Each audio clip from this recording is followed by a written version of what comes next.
Hey guys, welcome back to Fud's playing World End Economica. Last time we left off, we have a nice heart-to-heart conversation. And now we carry on. The next day marked the first rainfall in a long while on the moon. Of course, it wasn't some natural phenomenon, but rain generated on a unmanaged schedule. There were air purification mechanisms all over the place. However, the moon's low gravity allowed dust particles generated from people's everyday living and erosion of building to kick up into the air easily. Therefore, washing everything down to some rain was more effective. And so this morning, water passed through the conduit spread along the seams of the dome, falling quietly from the sky as rain. Furthermore, the system managed to replicate the feeling of a cloudy sky by lowering the visibility. I heard on Earth sometimes houses would get blown away, or everything would be flooded as far as the eye can see. Meanwhile on the moon, all we'd get would be the same gentle rain. However, I guess the rain did put a damper on me. It was probably because the rainy days were planned out in advance and stores were often closed due to lack of foot traffic in the city. A hush fell over everything. I did some light exercise and left my room while hugging my computer. The living room was even with the lights on. Lisa and Hagana were in the middle of having some bread. Oh, good morning. Hey. My curt reply, I placed my computer on the table and opened the display. Just about an hour before markets opened, but I wanted to check the news. You sure are some junkie. How many slices of bread do you want? Just one slice. Just one slice? You're a guy, you know, is that enough? Okay then, 2 slices. So looking at the screen when I answered, and I could hear Lisa muttering complaints about my reply. But she seemed to be having fun, so I didn't really get it. Glancing over sideways at Lisa naturally put Hagana into my field of vision. I felt a little self-conscious after I talked with Lisa yesterday, but Hagana was ignoring me as usual, quietly nibbling her own bread without giving me a glance. Her smooth black hair and thin fingers felt like artificial creations. Her small mouth made me wonder if it was even big enough for everyday necessities. And she also had those spunky eyes. To ignore her personality and just judge her by the looks, I felt it certainly wouldn't be odd if there were people willing to buy her with money. And the room was filled with people who had that type of money. On average, a working person would be able to make from 2 to 3 million more in a lifetime. Thus, to buy that girl, 5 million more would be plenty. This is certainly an amount that people on the head of the back of the moon would be able to afford. Buying people with money. As a concept, I thought, it was actually pretty natural. However, once face to face with someone who had actually involved in the matter, I had a very strange feeling about it. Even before mentioning pity. What? I snapped back to reality when Hagana cast a suspicious gaze at me. It turned out to be staring at Hagana without realising it. She stared at me with suspicion for a while, but looked around herself and wiped her mouth. Reading what was there was nothing clinging to her mouth, she continued to stare at me suspiciously. There's nothing stuck to it. I checked before you said anything anyway. It was usually a bad-tempered tone, but for some reason, I wasn't really pissed off by it. If I calmed down and listened to what she said, it's not like it was anything particularly bizarre. It wasn't like I was going to ignore her, even if I could see Lisa looking worried at me from behind Hagana. Hey girl, what's with all the black hair all the time? What about it? Is it really any of your business? I thought that would be a follow-up. Thinking about it calmly though, I wonder if it might be a real question rather than a rhetorical quip. I placed myself in her shoes. I'd definitely asked something similar. I'd just been stared at and then asked about my clothing. I shrugged and said, "Oh, it's kind of curious since you always dress the same." "Well, aren't you the same, Brat?" Guess I could deal with that answer. At that moment, Lisa had been placing toast on plates cutting. Hagana? He's Hal, not Brat. Well, he called me Hey Girl. How? While spreading butter on the bread, Lisa called my name while jerking the chin lightly in Hagana's direction. Hagana? Well, is she trying to change us like dogs? Well, I guess being stubborn would be something only a child would do. I opened my mouth in resignation. Oh, Miss Hagana, I was just curious as to why you possess clothes which all bear the same appearance. I recalled what I learned in grade school. Good job.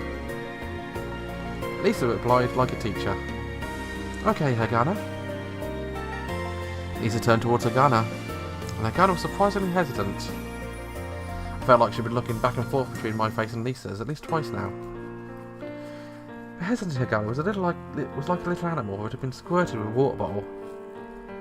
She looked so sad. Oh well. Well, you're the same. Hal. Good, well done. This is the first time I saw Hagana fumble at words. If it not for a spoiled princess demeanour, she had much emotion and metallic robot, but with this she immediately started looking more girlish. I couldn't help feeling that I was just a simple guy. Hagana's looks were at least cute. What about the exchange we just had? I do have some opinions of my own. Lisa said as she handed me a slice of bread. Both Hagana and I looked at her. She cleaned her throat and said, "You two, be more conscious about how you're dressed." Looking over her synchronised eyebrow furrowing, she continued, "Lavish decorations lead to ruin, but going around in rags lead to ruin as well. It's kind of waste when you can still wear them though. Frugality is important, but so is looking proper. Mine aren't rags." "Yeah, but you only have one set of those." "Huh?" Lisa Hagana turned to look at me after my exclamation. Hagana proceeded to repeat herself. "Mine are not rags." I wrinkled my upper lip. "And they don't stink." With that line I became rather uneasy and mad. "It's starting to smell again." I lost trust in myself and ended up trying to smell myself. Lisa smiled wryly. "Now you're okay, for now at least." "Ah, so it's fine all along." "But you stunk before." "Oh, shut up." "Shut up?" My brows were fully wrinkled after being asked to repeat myself and directly ticked me off a bit. As I glared into it intensely, Lisa tapped a fork on my plate. "Stop it, you two. Besides, both of you only have one set of clothing. That's kind of rare around here." Lisa could have her impending but by continuing to talk. "Hagana, you don't have any classes today, right?" Lisa suddenly changed the topic, but Hagana was unfazed and answered immediately. "Yes. And how? You're free this evening?" When I got asked, I ended up answering in stupid frankness. "Well, it's after 5. Wait, don't tell me." "That's right. When rain stops this evening, the two of you go shop for some clothes. A shopping centre on the second block had a ton of inexpensive clothing stores." Hagana and I looked at each other. "You answer?" Hagana turned to Lisa when she asked that, like one of Pavlov's trained dogs, and as she turned to Lisa, she made a face with her own saying, "Oh, shoot." Lisa looked straight back at her and smiled. I guess Lisa's smile was unblockable from the point of view of Hagana, who had supposedly thrown away a precious book of Lisa's, landing the church in a huge amount of debt. Slowing down slightly and resigning herself to her decision, she replied in her usual manner, "Yes." "What about you, Hal?" If I had said no here, we'd know immediately he was being a child. Furthermore, I was neither boorish or obtuse enough to be able to stand being called smelly at the time. I was just going to check the principle of being called unnecessary spending. As I looked after my clothing futilely one last time, Lisa had been looking at me, smiling. In that moment I realised why Lisa appeared so mature. This woman, with just a smile, was able to display a plethora of emotions. This must be due to being older. I sighed my resignation and replied, "Alright, I got it." "Good." She was smiling happily when she said that.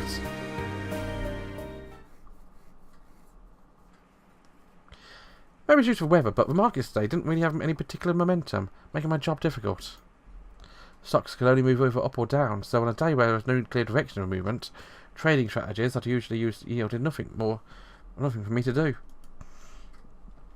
For example, there were times when the stocks would all tumble because of some random trigger.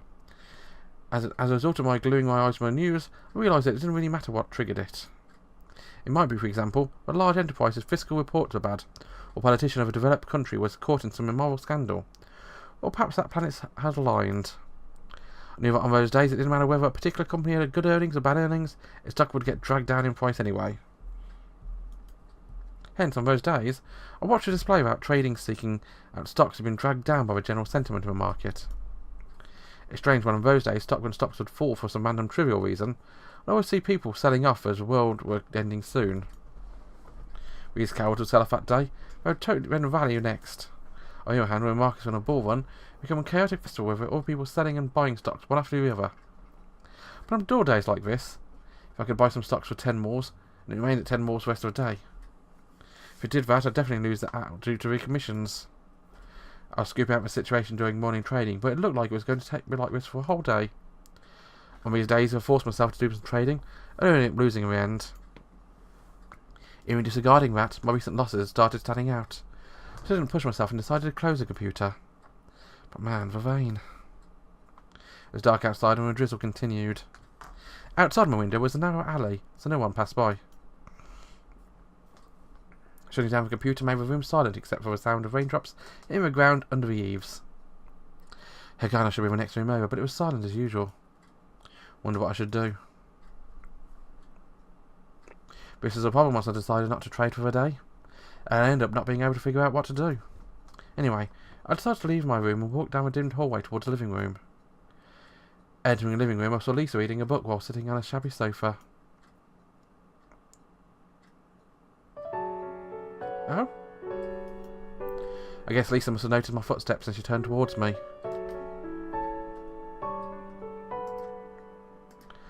I don't know why she always makes that rather shabby looking outfit look so stylish.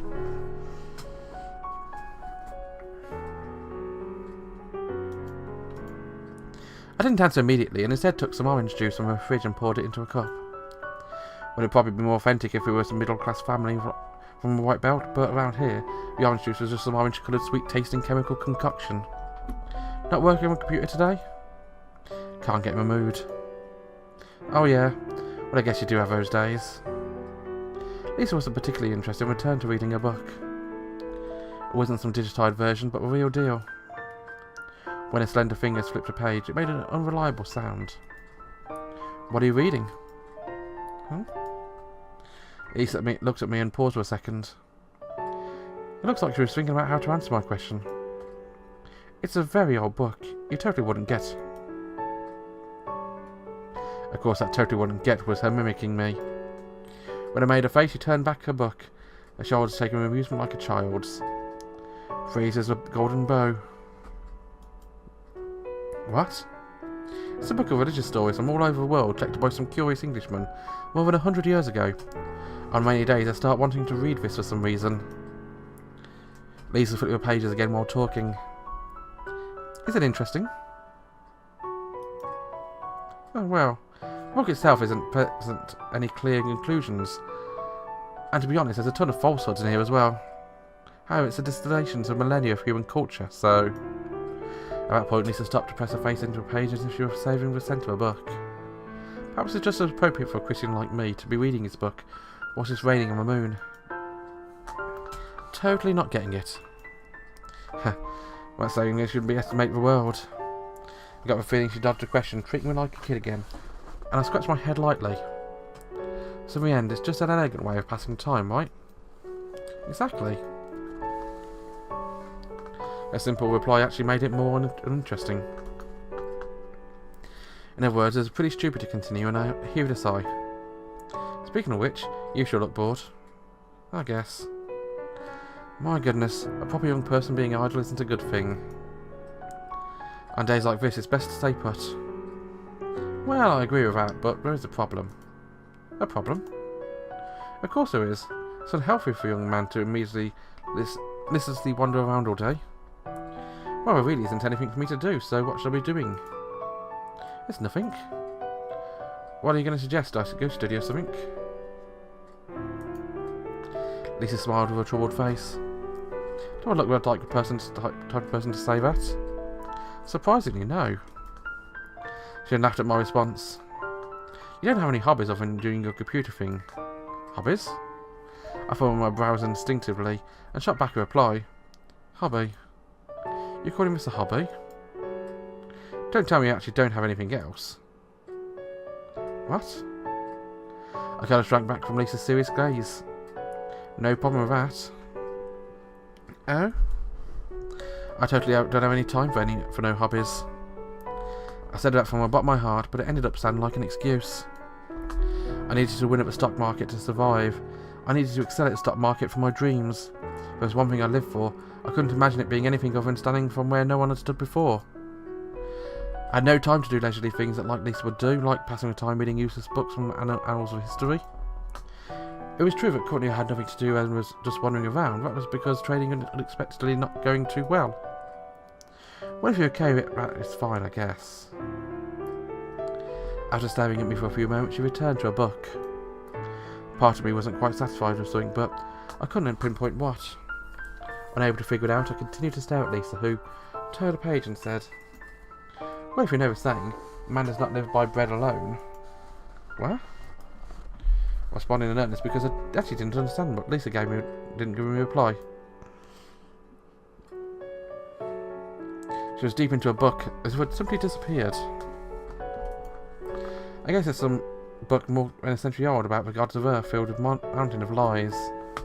It'd be impossible to imagine anyone other than Lisa reading such a book on the moon.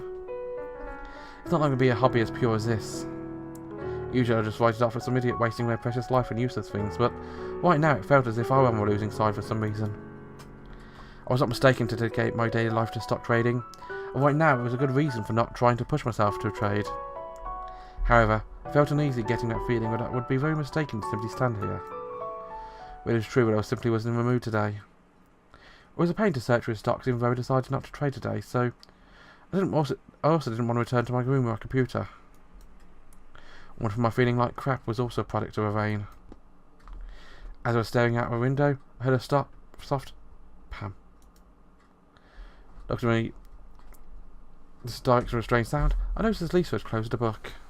I eventually laughed in resignation.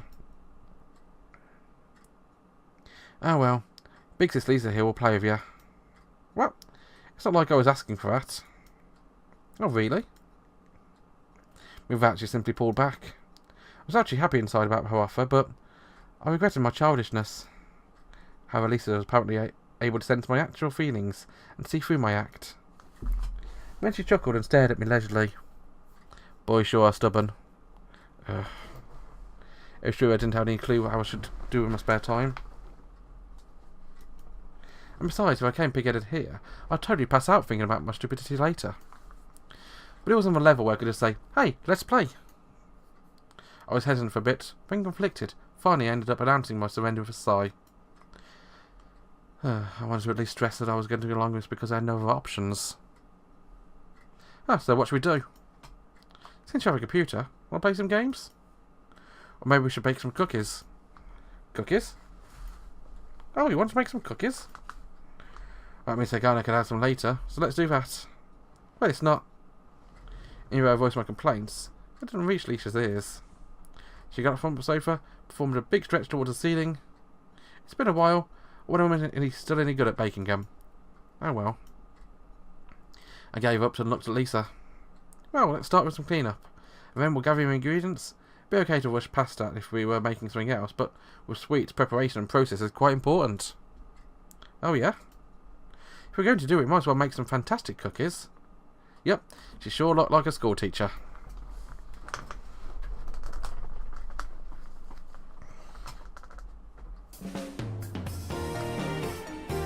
Well, let's first ready the utensils. And it's first in the episode, because probably a good stopping point. I know how this game goes. You reach a decent stopping point, which sort of doesn't want to stop. Then you carry on, and you end up going for another 10-15 minutes, which is a bit too long for me right now. Well, thank you very much for watching. Have a wonderful day. My name has been Fuds, and next time we come back, we'll be making cookies. Hey, bye bye.